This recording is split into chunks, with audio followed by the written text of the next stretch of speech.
আসসালামু আলাইকুম dear learners, আশা করি সবাই ভালো আছেন এন্ড সবাইকে লার্নিং ইনস্টিটিউটের পক্ষ থেকে স্বাগত।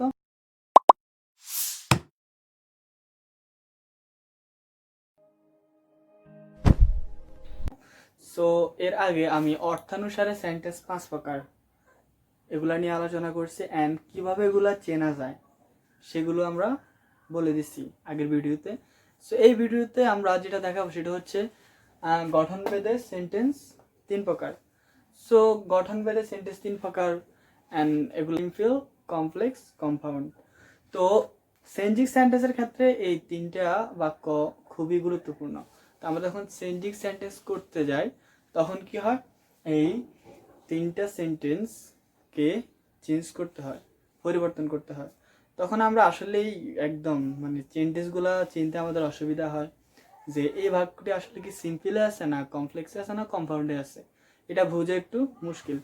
সো আমরা কি করব, যেহেতু এটা বুঝতে আমাদের অনেক সমস্যা হয় সেহেতু আমরা চলো দেখিনি কিভাবে খুব সহজে এগুলা শিখে মনে রাখে, এবং বাক্য দেখা মাত্রই বলা যায় যে কোনটা সিম্পল, কোনটা কমপ্লেক্স এন্ড কোনটা compound. Okay, so let's start. So প্রথমে আছে সিম্পল। সিম্পল সেন্টেন্স মানে একদম সাধারণ।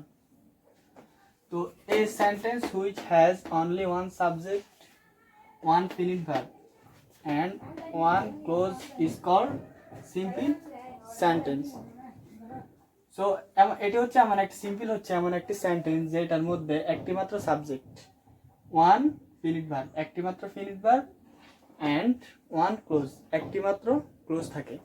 তো যদি যে সেন্টেন্সে একটি মাত্র সাবজেক্ট, একটি মাত্র ফিনিট ভার্ব এন্ড একটি মাত্র ক্লোজ থাকে সেটাই হচ্ছে সিম্পল সেন্টেন্স। যেমন Rakib has finished his duty, Rakib তার কাজ শেষ করছে। এখানে একটা সাবজেক্ট, একটা ফিনিট ভার্ব এন্ড একটা ক্লোজ।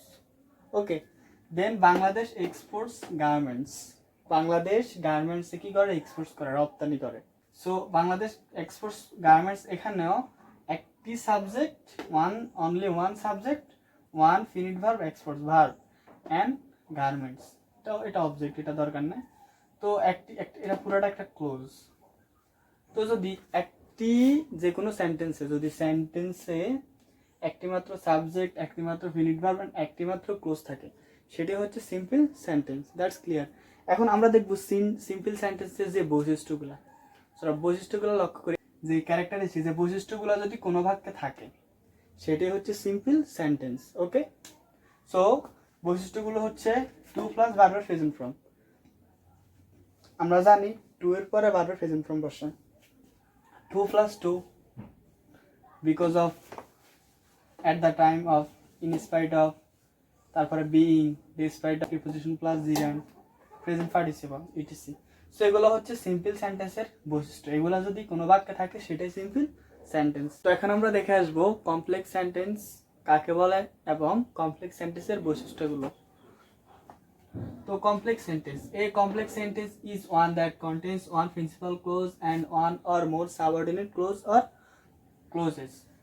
তো কমপ্লেক্স সেন্টেন্স হচ্ছে এমন একটা বাক্য যেটা কন্টেন্স, ধারণ করে একটি প্রিন্সিপাল ক্লোজ, একটি মাত্র প্রিন্সিপাল ক্লোজ, মূল বাক্য and one and more subordinate clause or clauses, একটি অথবা তার অধিক সাবঅর্ডিনেট ক্লোজ বা ক্লোজ সমূহ থাকতে পারে। তো সাবঅর্ডিনেট ক্লোজটা হচ্ছে কনজাংশন যুক্ত যে ক্লোজগুলা, যে বাক্যগুলা, সেটা হচ্ছে এগুলা।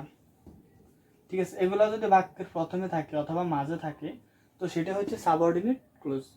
যেমন সিন্স আই ওয়াজ ইল, যেহেতু আমি ছিলাম অসুস্থ, I could not attend the class, আমি ক্লাসে উপস্থিত হতে পারিনি। এখানে এই যে হচ্ছে সিন্স, এটা হচ্ছে কনজাংশন এক প্রকার। ঠিক আছে, তো এটা থাকলে বাক্যের প্রথমে যদি এই যে শব্দগুলো থাকে বা মাঝে থাকে তো সেটাই হচ্ছে complex sentence. And then since subordinate clause বলতে আমরা সেটাই বুঝি যে বাক্যের প্রথমে অথবা মাঝে বৈশিষ্ট্যগুলো মানে কনজাংশনাল ওয়ার্ডগুলো থাকে। ওকে, তো সিন্স দেওয়া বাক্যটি হলো এইটুকু হচ্ছে সিন্স আই ওয়াজ ইল। ঠিক আছে, এটা হচ্ছে এই সাবঅর্ডিনেট ক্লোজ, কারণ এখানে সিন্স আছে। আর I could not attend the class, আমি ক্লাসে উপস্থিত হতে পারিনি, এটা হচ্ছে মূল, প্রিন্সিপাল ক্লোজ। তারপর আছে আই নো দি ম্যান, আমি লোকটিকে চিনি, হু ইজ পুর, যে হয় গরিব। হু যুক্ত আছে ক্যারেক্টারিস্টিক অনুযায়ী হু যুক্ত সাবঅর্ডিনেট ক্লোজ, ঠিক আছে। তো এটাই হচ্ছে কমপ্লেক্স সেন্টেন্স। আমি লোকটিকে চিনি যে হচ্ছে গরিব। তারপরে characteristics of complex sentence, complex সেন্টেন্সের যে বৈশিষ্ট্যগুলো আমরা দেখি, that, who, which, where, when, why, how, if, whether, because, as, though, although, till, until, so that, since, as, before, after, etc. So যদি কোনো বাক্যে এই ক্যারেক্টারিস্টিক্সগুলো থাকে, বৈশিষ্ট্যগুলো থাকে, অবশ্যই সেটা হচ্ছে কমপ্লেক্স সেন্টেন্স। সেন্ট্রিক সেন্টেন্স করতে গেলে আমরা যদি এ বাক্যগুলো দেখি, যদি বলে একটা বাক্য দিল, ঠিক আছে, ধরো এখানে দিল since I was ill I could not attend the class. So এখানে লেখা থাকে মেক সিম্পল করো। তো যখন আমরা এটা সিম্পল করবো অথবা কম্পাউন্ড করব, তখন আমাদের বুঝতে হবে যে আসলে এই বাক্যটি কিসে আছে। সো আমরা সিন্স দেখে বলবো যে এটা কমপ্লেক্স আছে। এখন আমরা কিসের নিয়ম ফলো করতে হবে, যে কমপ্লেক্স থেকে সিম্পল, এই রুলসটা আমাদের ফলো করতে হবে। তো ঠিক আছে, এটাই হচ্ছে কমপ্লেক্স সেন্টেন্স কাকে বলে এবং তার বৈশিষ্ট্য। তো আমরা যাচ্ছি কম্পাউন্ড সেন্টেন্স কাকে বলে এবং তার বৈশিষ্ট্য। Compound sentence, a sentence which one that contains two or more principal clause or coordinating joined together by conjunction is called compound sentence. A sentence which one that, এটা এমন একটা সেন্টেন্স যেটা ধারণ করে two or more principal clause, দুইটা অথবা তার অধিক মূল বাক্যাংশ, প্রিন্সিপাল ক্লজ এবং coordinating joint together by conjunction is called, এবং কোঅর্ডিনেট ক্লজ যুক্ত হয় কিসের দ্বারা, কনজাংশন দ্বারা। কনজাংশন দ্বারা যখন কোঅর্ডিনেট ক্লজ যুক্ত হয় তখন ইজ কল্ড কম্পাউন্ড সেন্টেন্স, তখন এটাকে বলা হয় compound sentence. The man is rich but he is unhappy, লোকটি হয় ধনী বাট হি ইজ আনহ্যাপি, কিন্তু সে হয় অসুখী। তো এখানে আমরা দেখতে পাচ্ছি বাট আছে, conjunctional word, coordinating joint together by conjunction, conjunction দ্বারা যখন কোঅর্ডিনেট ক্লোজ যুক্ত হয় তখন সেটা হচ্ছে কম্পাউন্ড সেন্টেন্স। তারপর আছে উই ইট অ্যান্ড লিভ, আমরা খাই এবং বাঁচি, এখানে অ্যান্ড দ্বারা যুক্ত হয়েছে। Then characteristic of compound sentence, compound sentence এর বৈশিষ্ট্যগুলো হচ্ছে and, or, but, yet, either, or, neither, nor, not only, but also, therefore, etc. তো এগুলো হচ্ছে কম্পাউন্ড সেন্টেন্সের বৈশিষ্ট্য। সো আমরা এই বৈশিষ্ট্যগুলো দেখা মাত্রই বুঝতে পারবো যে অবশ্যই সেটা কম্পাউন্ড সেন্টেন্স। তো থ্যাংক ইউ এভরিওয়ান, পরবর্তী ক্লাসে আবার দেখা হবে নতুন কোনো টপিকস নিয়ে। ধন্যবাদ, আসসালামু আলাইকুম।